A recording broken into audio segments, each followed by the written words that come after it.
Marcos capítulo 10, versículos del 46 al 52.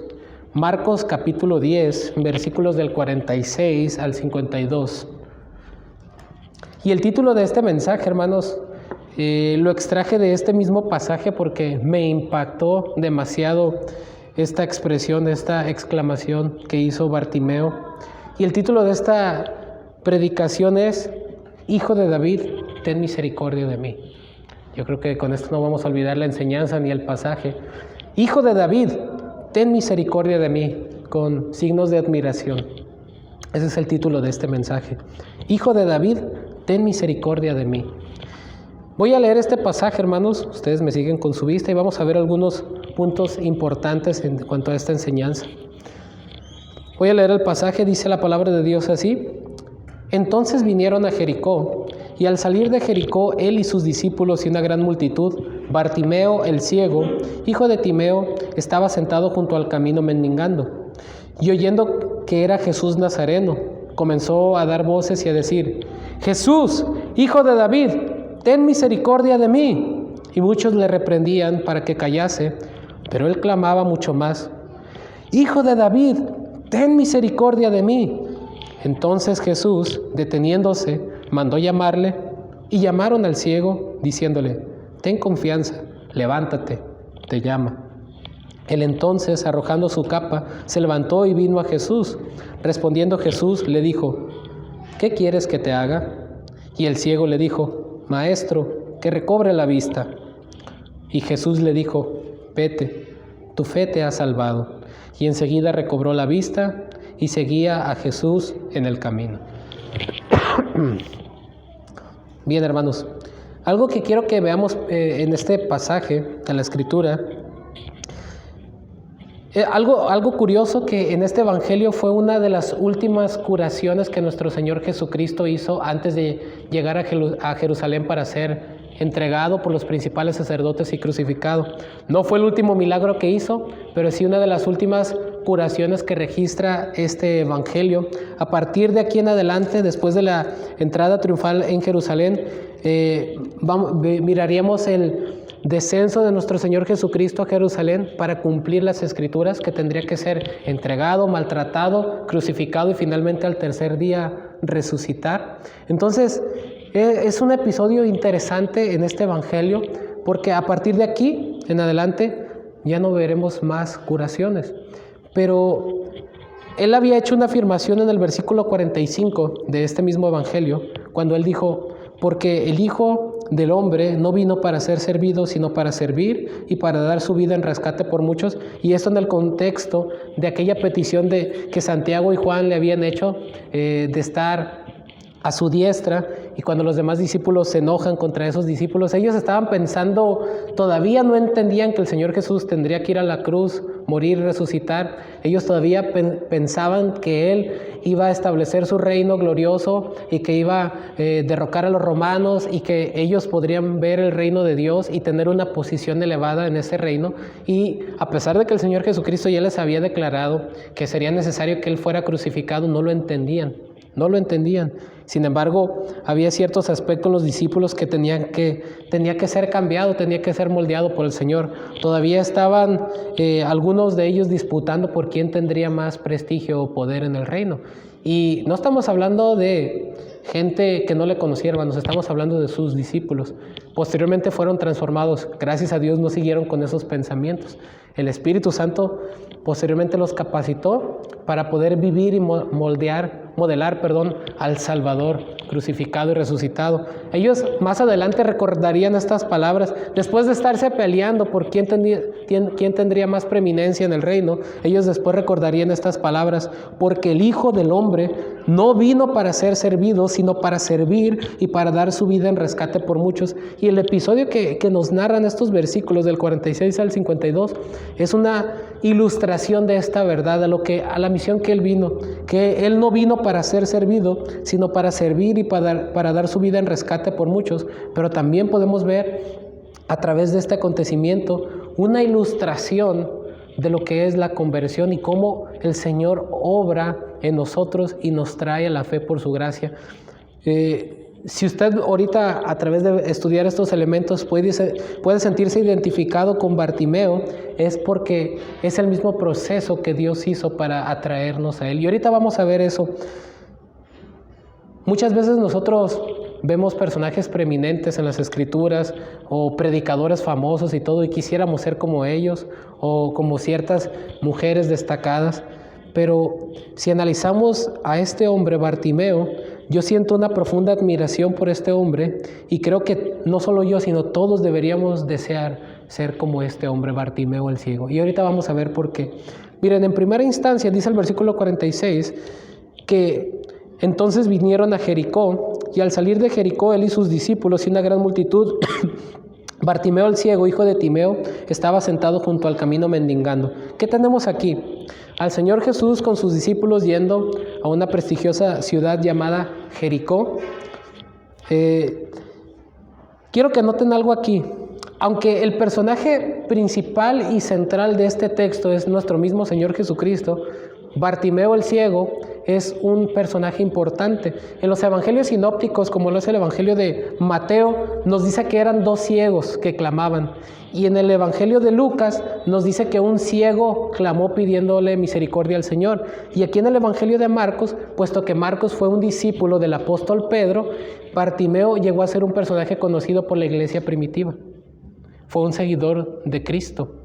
Y fue un personaje bastante conocido por la iglesia primitiva, a tal grado de que Marcos, el discípulo del apóstol Pedro, escribió su nombre aquí. Cosa curiosa que, aunque el otro ciego que nos menciona Mateo también siguió a Jesús, también se convirtió por la gracia de Dios, no es mencionado su nombre en ninguno de los evangelios. Así que este Bartimeo pudo haber sido un personaje destacado en la iglesia primitiva.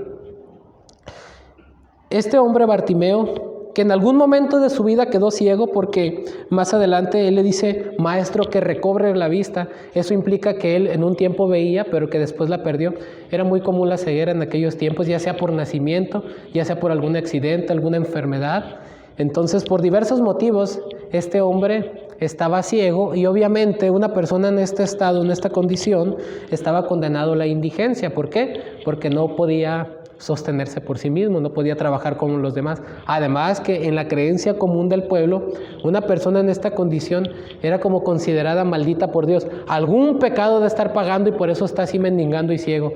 Y yo creo que no ha cambiado mucho la manera de pensar de ahora con las personas que miran a una persona en una situación difícil y algún pecado grave de haber cometido sus padres. ¿Recuerdan que aún los discípulos tenían ese tipo de pensamiento cuando el Señor precisamente sana a otro ciego y que le dicen, Señor, ¿quién pecó o sus padres? Entonces era el pensamiento que imploraba la sociedad. Era una persona no solamente que no podía ver en una situación de vulnerabilidad física, en una situación de vulnerabilidad económica y aparte en una situación marginada socialmente, puesto que los demás lo consideraban como una persona, yo creo, maldita por Dios. Entonces imagínense este cuadro en este momento. Está un hombre mendigando, no puede ver, la gente lo considera inmundo, era un pecador. Él mismo probablemente pensaba que la razón de la pérdida de su vista era por sus muchos pecados. Y noten que cuando el Señor Jesús viene a esta ciudad, dice que Él oye que viene, y de hecho en uno de los evangelios sinópticos, Lucas dice que Él pregunta, ¿qué es todo esto que está pasando? Le dijeron, es Jesús el Nazareno. Y como Él no veía, yo me imagino cómo ha de haber reaccionado. Y dice el versículo 47, que oyendo que era Jesús Nazareno, comenzó a dar voces y a decir, pero en el original implica que Él gritaba, hermanos, no nomás decía, Jesús, Él gritaba, Jesús, hijo de David, ten misericordia de mí. Y no hago la réplica porque además me puedo lastimar la garganta, pero eran gritos de clamor de este hombre. ¿Y qué es lo primero que quiero que veamos aquí en el versículo 46, hermanos? Noten ustedes algo muy importante aquí. Jesús vino a donde estaba Bartimeo y no Bartimeo fue a donde estaba Jesús.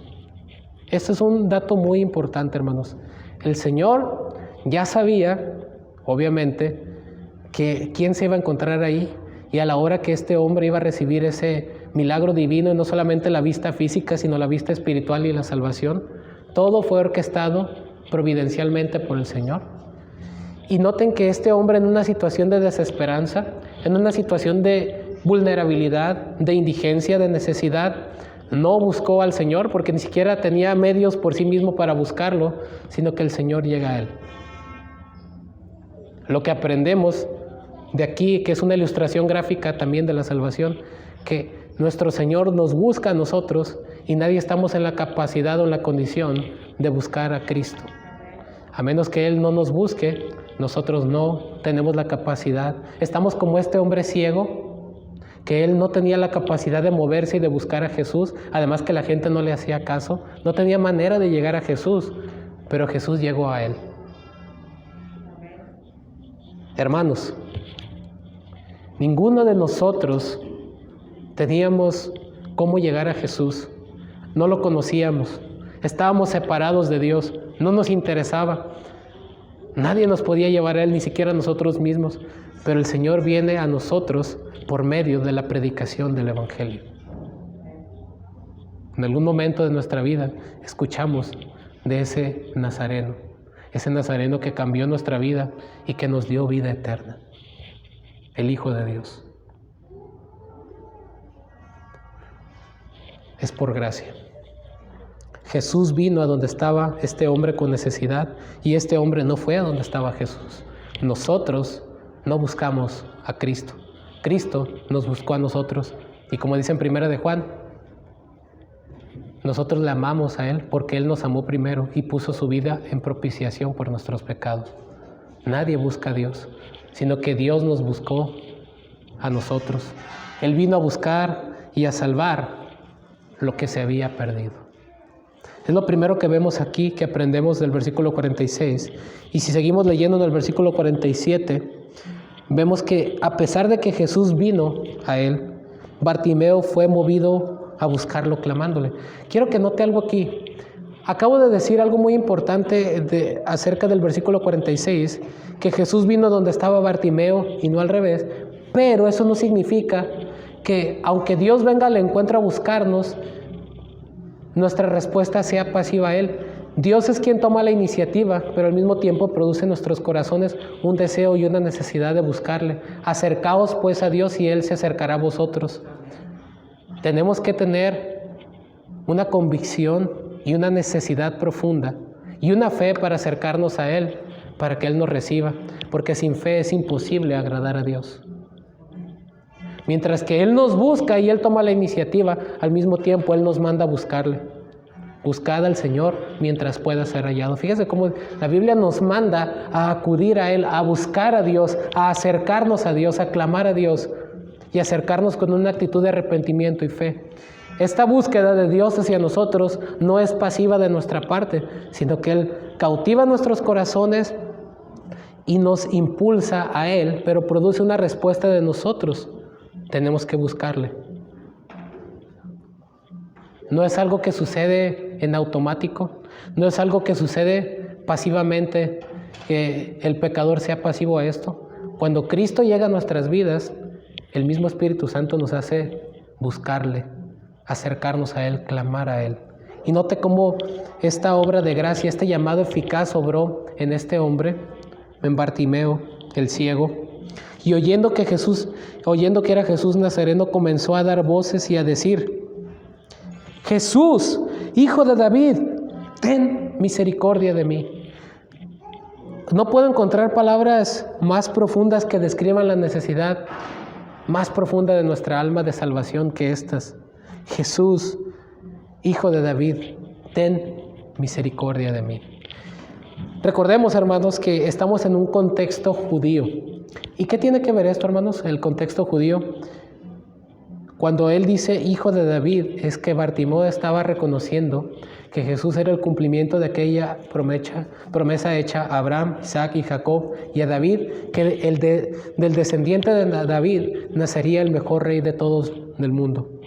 Nacería aquel rey que traería salvación al pueblo de Israel.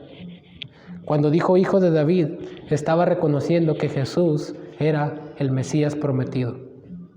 Aquel rey prometido en las Escrituras, que reinaría sobre la casa de Jacob y que su reino no tendría límite ni fin.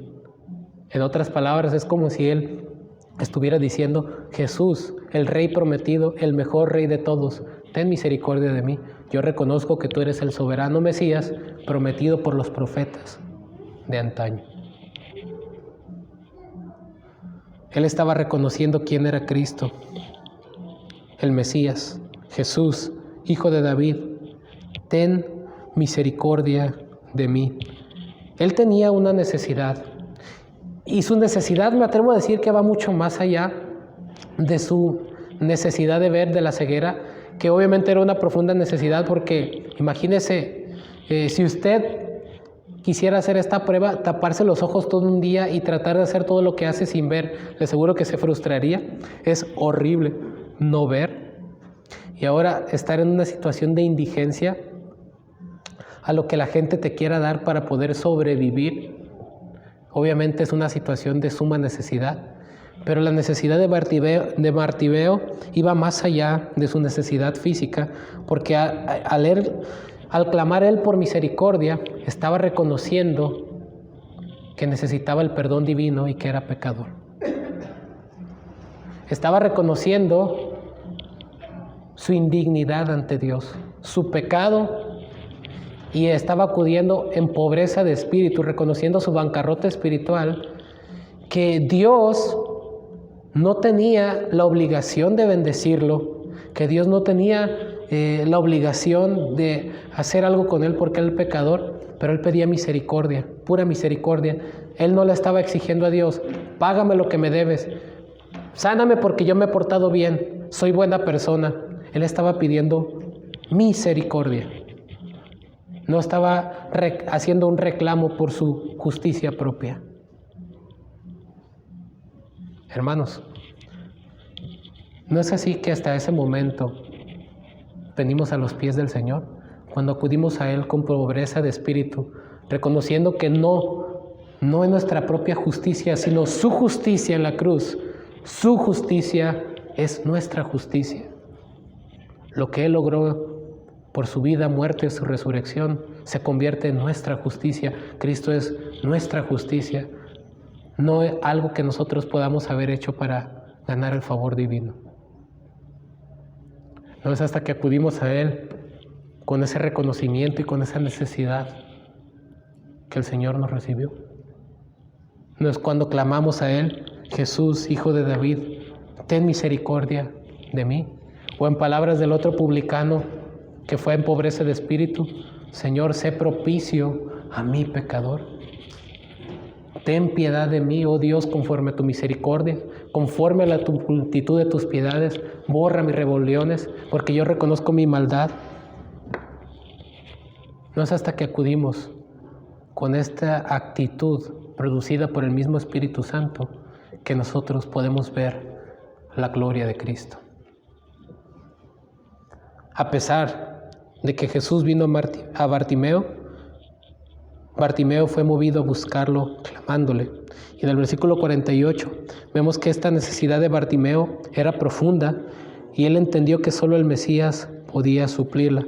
Para ello, Bartimeo tuvo que humillarse y acudir arrepentido con fe al Salvador. Fíjese lo que dice el versículo 48.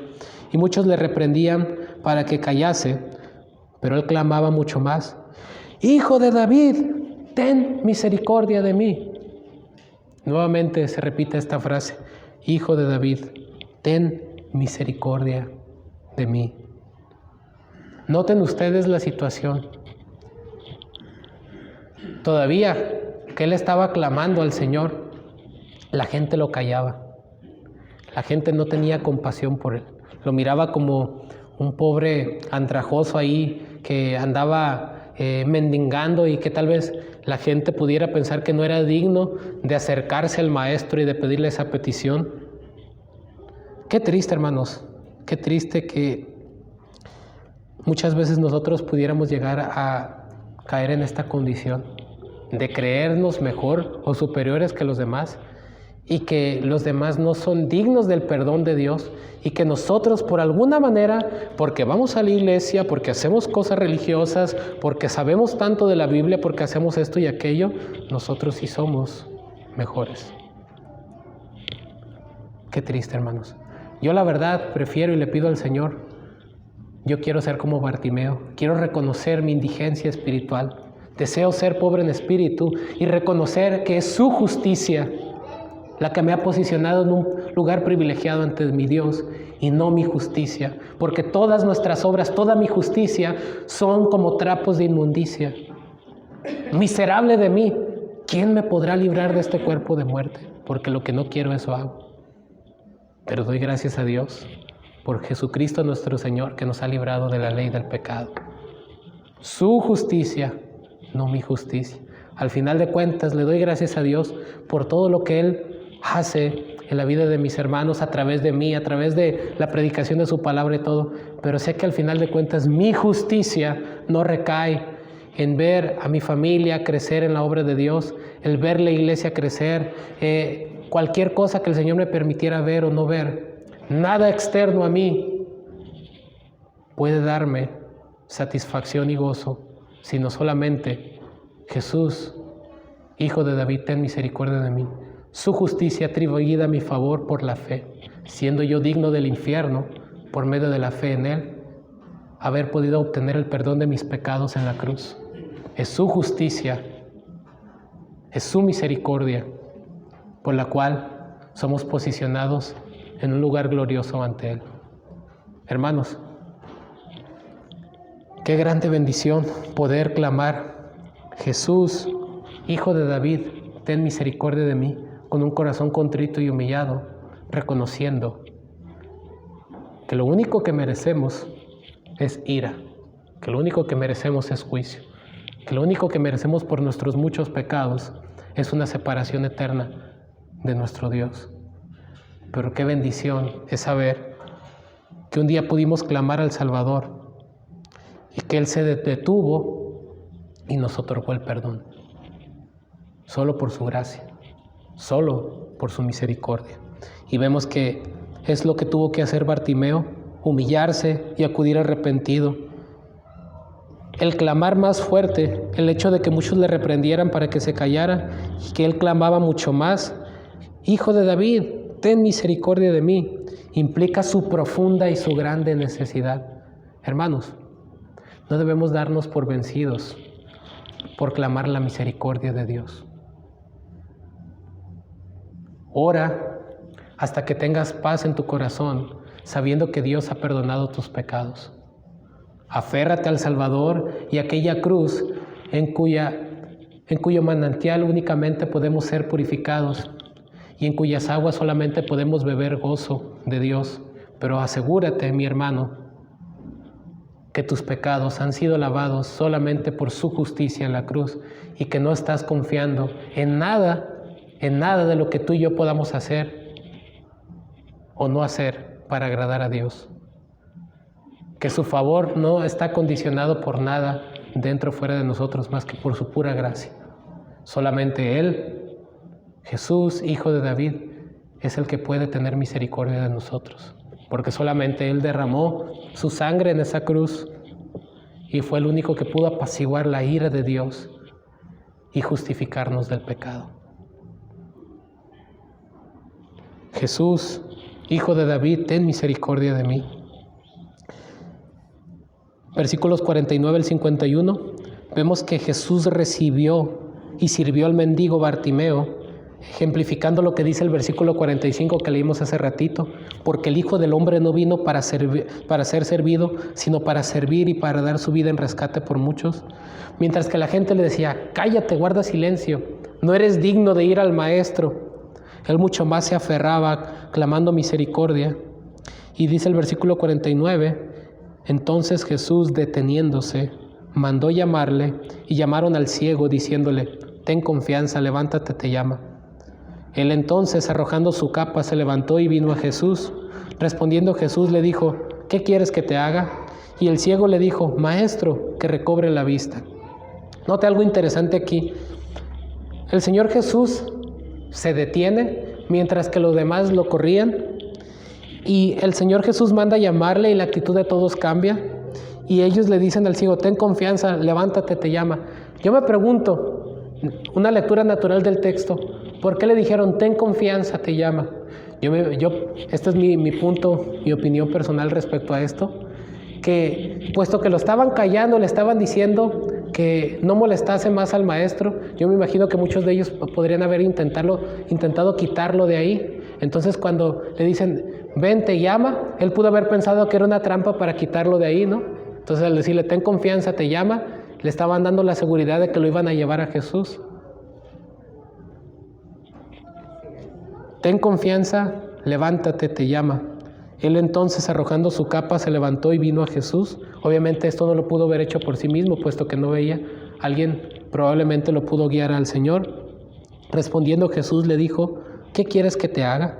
Noten aquí, el Señor de la gloria, el creador del universo, el Señor soberano, el Mesías, se pone a la disposición de un simple mendigo ciego y le dice, es como si le dijera, ¿en qué te puedo servir?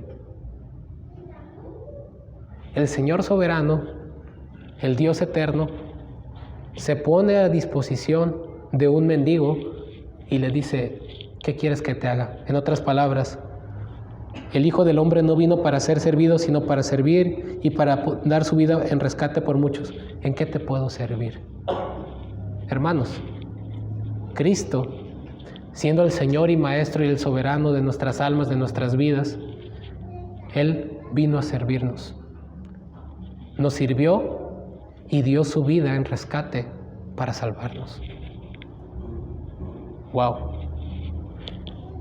El Señor Dios y Todopoderoso se puso a la disposición de un simple ciego y mendigo. El Señor Dios soberano y todopoderoso se puso a la disposición de pecadores como usted y como yo para salvarnos. ¿Qué espera Él de nosotros? Que nos sintamos superiores que los demás, que pensamos que los demás no sean dignos de nuestro tiempo, de nuestras oraciones, de nuestros esfuerzos, y que nosotros poseemos algo bueno en nosotros mismos. Hermanos, ¿qué podemos hacer sino responder de la misma manera que nuestro Salvador y poner nuestra vida al servicio de otros? Siendo de que Él vino a servir no solamente a un mendigo ciego, sino a cada uno de nosotros que estábamos en la indigencia espiritual, que estábamos muertos en nuestros delitos y pecados, que estábamos condenados por tanta maldad, y el Señor quiso tener misericordia de nosotros y nos sirvió. El más grande acto de sacrificio fue dar su vida en la cruz para satisfacer la justicia de Dios por el pecado, y dijo, consumado es. En otras palabras, la deuda fue pagada en su totalidad. Todo fue completado. La salvación ha sido completada en su totalidad. Ahora podemos recibir su justicia por medio de la fe, por medio de Él, por medio de su servicio que llegó hasta la muerte. ¿Qué quieres que te haga? Y el ciego le dijo, Maestro, que recobre la vista. Jesús recibió y sirvió a un mendigo ciego. Pero en el versículo 52 vemos la respuesta adecuada a la gracia recibida de este mendigo ciego. ¿Cuál fue la respuesta adecuada? Que siguió a Jesús. Vamos a leer el versículo 52. Y Jesús le dijo, vete, tu fe te ha salvado. Esta palabra salvado implica que no solamente lo curó de su ceguera física, sino que también le dio la vista espiritual, porque fue salvado, fue perdonado de sus pecados, fue regenerado, recibió la vida eterna. Y note que en respuesta natural de esta salvación, ¿qué fue lo que hizo? Y enseguida recobró la vista y seguía a Jesús en el camino. No en todas las personas que el Señor Jesús obró salvación, el Señor permitió que le siguieran. Vemos, por ejemplo, el endemoniado gadareno, pero él tenía deseos de seguir a Jesús, solo que el Señor tenía un propósito para él y les dijo que se quedara en su región para que predicara el evangelio a ellos y les dijera cuán grandes cosas había hecho el Señor con él. Pero si ustedes le hubieran preguntado al ex endemoniado gadareno, él hubiera preferido estar todo el tiempo con Jesús. Una de las consecuencias naturales de alguien que ha recibido esta misericordia y gracia de la salvación es que va a seguir a Jesús. ¿Y qué es seguir a Jesús? ¿Qué es seguir a Cristo? Si alguno quiere seguirme, niéguese a sí mismo, tome su cruz cada día y sígame. ¿Qué es negarnos a nosotros mismos? Es morir a nuestros sueños, a nuestros anhelos, a nuestro yo, a nuestro egoísmo, a nuestros deseos de realización personal. Tomar la cruz, ¿qué es tomar la cruz? Estar dispuestos a morir por causa de Él. Y seguirle implica una obediencia continua, someternos a su señorío. No es solamente decir, yo creo en Jesús y ya.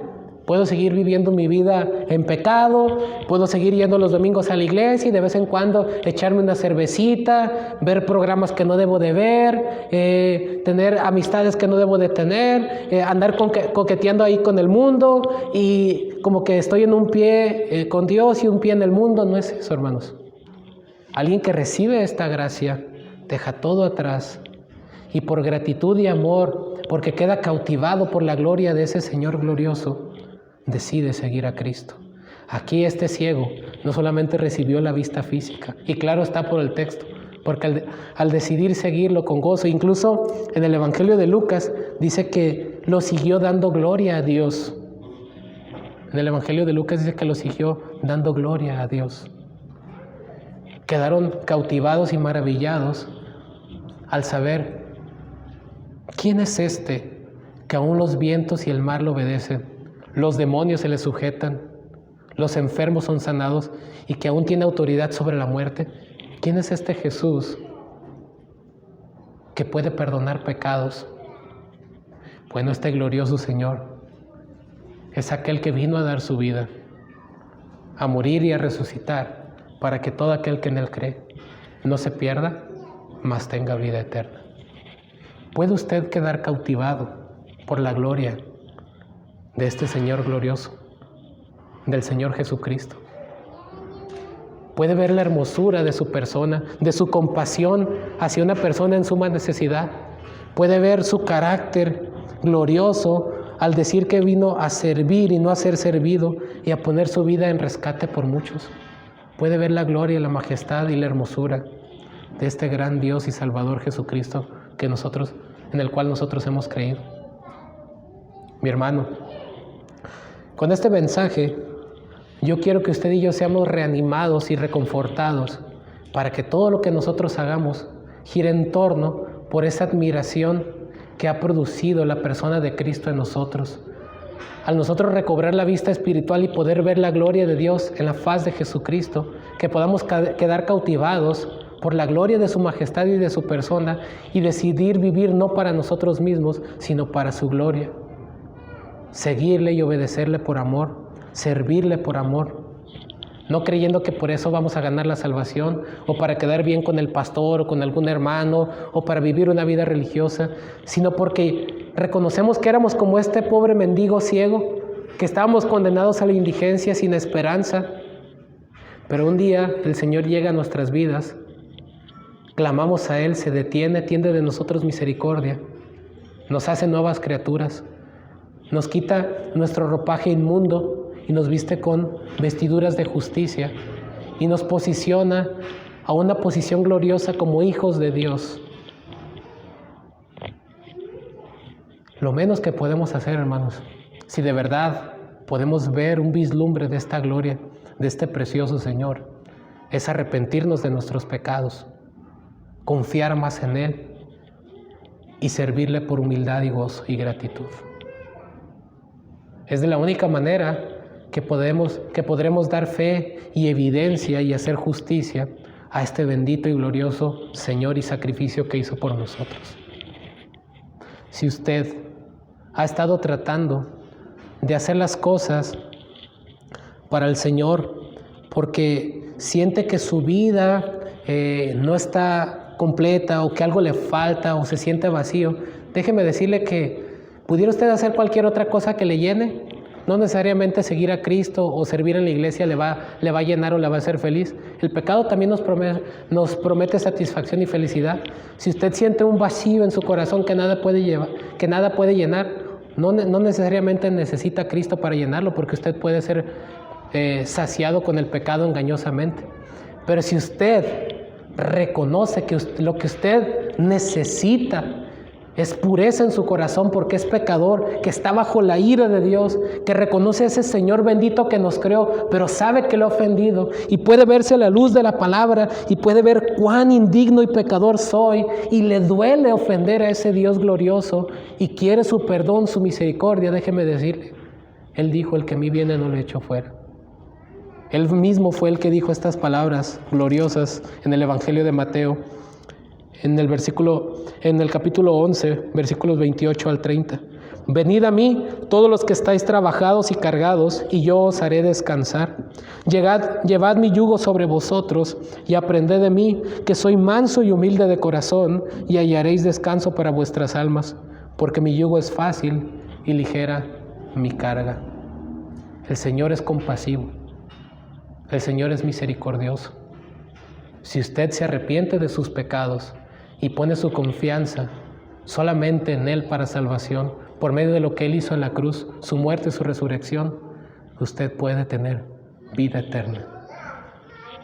Y si usted ya ha depositado su confianza en ese Señor glorioso, predíquele a su corazón que todo lo que hacemos no es para satisfacernos a nosotros mismos, para sentirnos bien, porque si no hago algo, luego me deprimo. No, predícale a su corazón que no podemos hacer otra cosa más que seguir a ese Señor glorioso que ha abierto nuestros ojos y que nos ha sacado de las tinieblas a su luz admirable.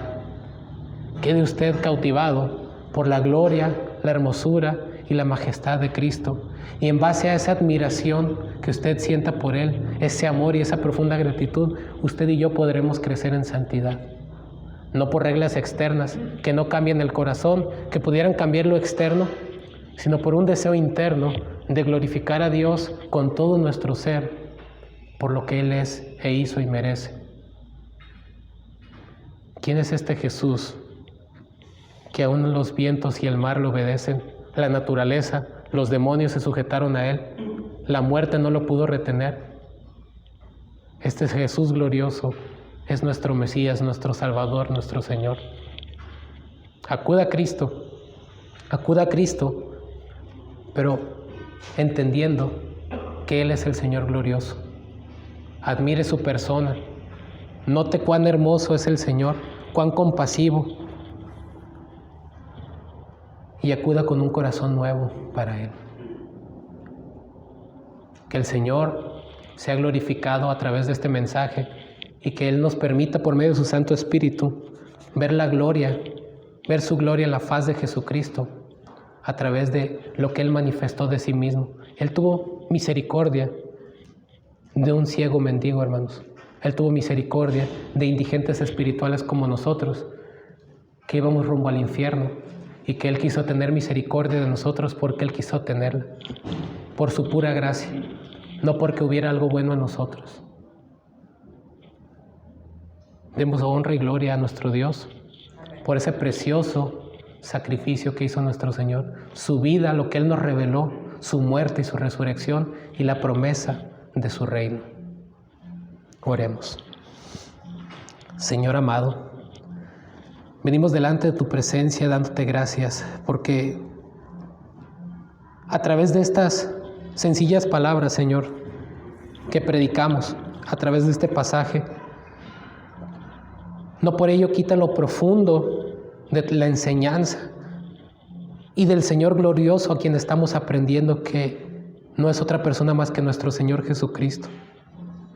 Cuán precioso es saber que Él vino para servir y no para ser servido, y para dar su vida en rescate por muchos, por medio de su sacrificio en la cruz, su muerte, su resurrección.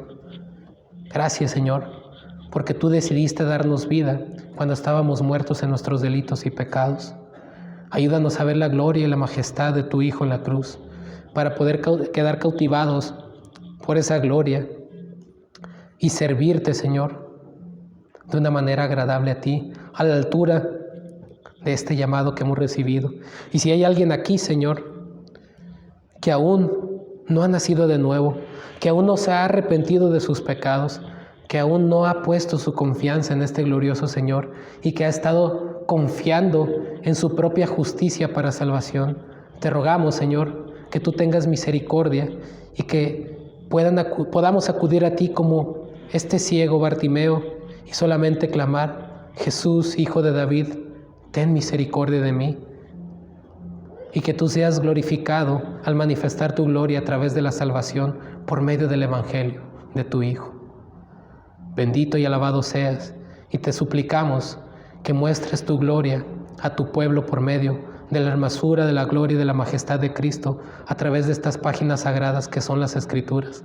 Que tu Santo Espíritu nos ilumine para poder quedar cautivados cada vez más por la gloria de Cristo y por esa misma gloria ir siendo transformados para crecer a la semejanza de su carácter y ser más santos como tú eres santo, Padre. Gracias por todo y ponemos todo esto en tus manos, en el nombre de nuestro Señor Jesucristo. Amén.